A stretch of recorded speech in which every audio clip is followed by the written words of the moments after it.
मदरसा कोई देखे आकर हमारा मदरसा। मोहब्बत का पैकर हमारा मदरसा, मोहब्बत का पैकर हमारा मदरसा।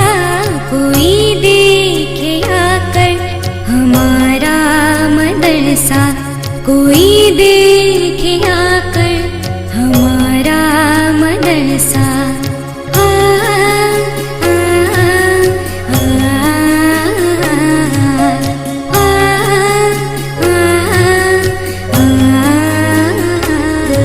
यहाँ दीन दुनिया की खुशबू मिलेगी।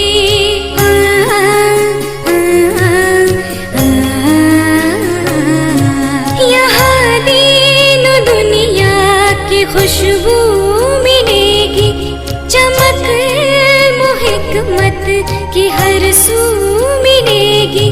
खुदा के करम से इसी सरज़मी पर तुम्हें मीर गालिब की उर्दू मिलेगी। तुम्हें मीर गालिब की उर्दू मिलेगी। अदब का समंदर, अदब का समंदर